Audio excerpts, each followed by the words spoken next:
Mga kaibigan, magandang hapon po sa inyong lahat at sa pagkakataong ito, punto por punto review po tayo.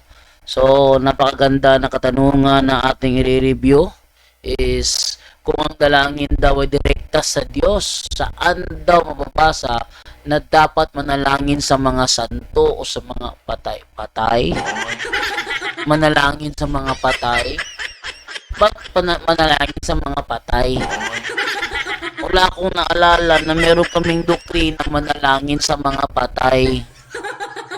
Oo, saan niya kinuha yung doktrinang ito? Pero, gano'n pa man, ating ipasagot yan sa ating mga kasamahan sa punto por punto. Kaya sa mga bago pa po sa aming channel, please po don't forget to hit the subscribe button at ang notification bell para maging notified kayo sa bawat video na ilalabas ko sa channel na ito. Kaya huwag na po nating patagalin, simulan na po natin.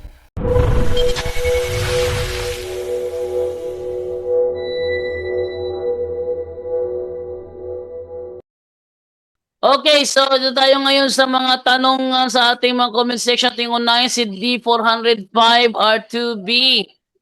Sabi niya, tanong lang po kung ang panalangin ay dapat direkta sa Diyos sa pamamagitan ni Kristo. Saan mababasa na dapat manalangin sa mga santo o sa patay? Mukha yata hindi alam ang ating aral dito ah. Okay.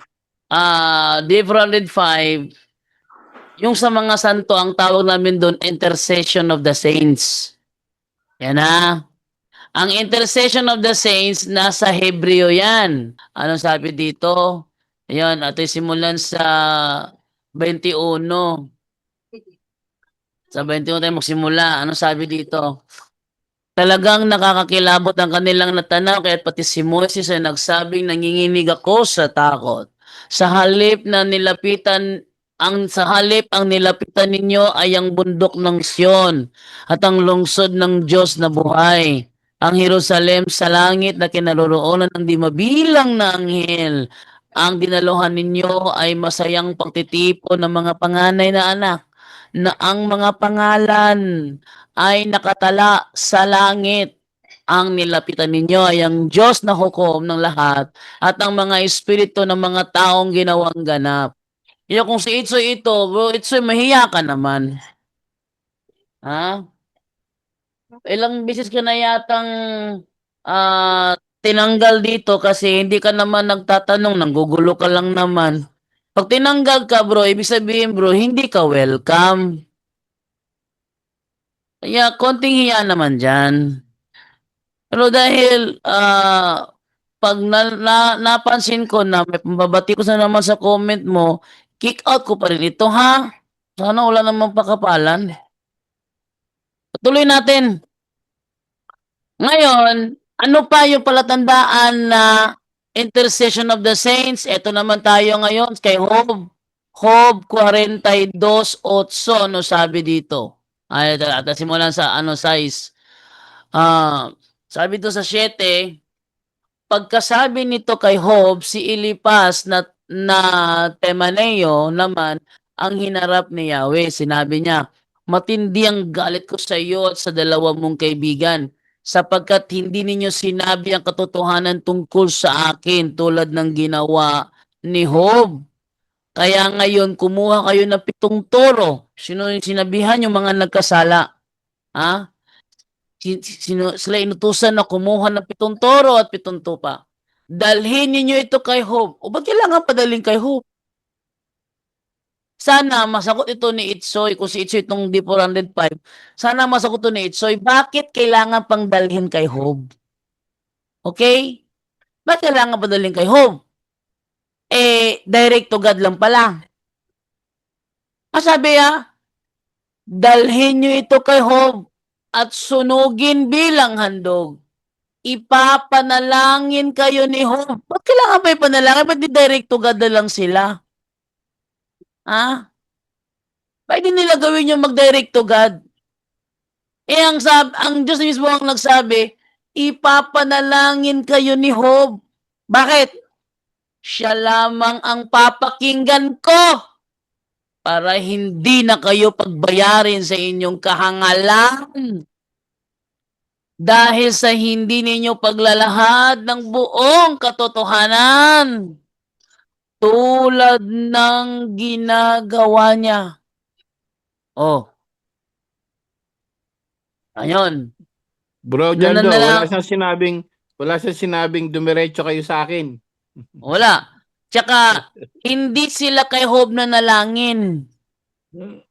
Ang ginawa ni Job, nag-intercede. Kaya kaming mga Katoliko, pag kami nagdasal, Holy Mary, Mother of God, pray for us. Wala kaming sinasabi, we pray to you. Walang ganun. Wala kaming dasal, mga Katoliko, kay Mama Mary, we pray to you. Wala. Kahit kaninong santo, wala kaming dasal na we pray to you. Wala. Bagkos, ang aming dasal, ipanalangin niyo po kami. Ipanalangin niyo po kami. Gaya ng sinabi ng Diyos kay Elipas, ipapanalangin kayo ni Job. Ipapanalangin kayo ni Job. Intercession ang tawag dito. Kaya ang aming mga santo nag-i-intercede lamang. Ang problema sa inyo, wala kayong santo, wala kayong intercessor. Yan ang malaking problema ninyo. Wala kayong koneksyon sa mga santo. Wala kayong koneksyon, wala kayong communion with the saints. Wala. Ang tanging koneksyon nyo lang, yung inyong founder at inyong pastor.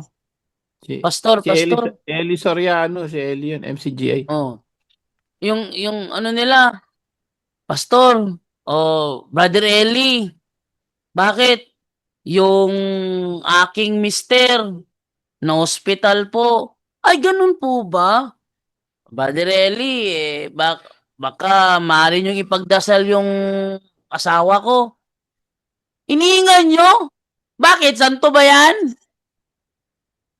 Ba't niyo inihingan? Ngayon, si Daniel, eto magandang balita. Alam niyo, ang dating daan ngayon, yung MCGI, wala na silang Bible exposition.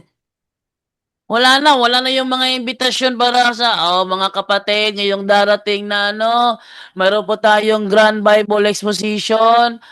Wala na. Bakit? Anong pinalit? Game show. Pinakita sa akin ni Almasora yung mga yung mga pagbabago sa MCGI. Wala nang exposition, wala nang debate. Kaya si Josel, ngiti-ngiti na lang si Josel. Sabi ni Josel, ngayon ko lang narinig yan, Kuya, ano yan? Kuya Daniel. Kuya, ngayon ko lang narinig yan. Kunwari pa kayo. Ngayon lang narinig.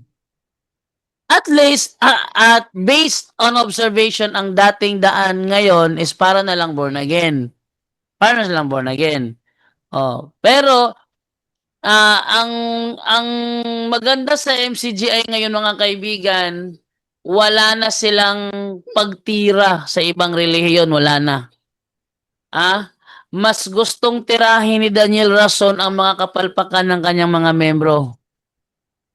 Yung mga pangahalay na ginagawa ng kanilang mga manggagawa, yung mga kamanyakan ng kanilang mga manggagawa, yun na lang kanilang pinofocus. Yung mga kasalanan ng kanilang mga miyembro, yun na kanilang focus. Ang tawag nila doon, consultation tawag nila doon. Pero wala na silang Bible exposition. Yung kanilang mass indoctrination, ano na lang yun? Mga replay na lang ni Eli Soriano. Wala na. At marami pinagbabago si Daniel Rason. Wala nang debate. Nagbubukas ng debate. Ang kanilang focus na lang tumulong sa kapwa. Ay, improvement yun. Bakit? Kasi sa halip na manira ng ibang relihiyon is nag-focus sila sa pagtulong. Medyo okay yun. Oh? Okay. So, yun manalangin sa patay, wala kaming turo, Itsoy, na manalangin sa patay, wala. Wala kaming turo manalangin sa patay. Bagkos, ang ginagawa namin, ipinapanalangin namin ang mga namatay. Yun ang ginagawa namin. Ipinapanalangin namin yung mga namatay at yung mga namatay na wala nang nakakaalala pa Kung tutuusin nga, malaki yung utang nyo sa amin eh. Kasi yung inyong mga patay, pag namatay na, kinakalimutan na kasi wala ng tithes. Pero sa amin, pinagdarasal namin, pati ang mga kaluluwa nung mga kinalimutan na. Oh, yan ha. Oh.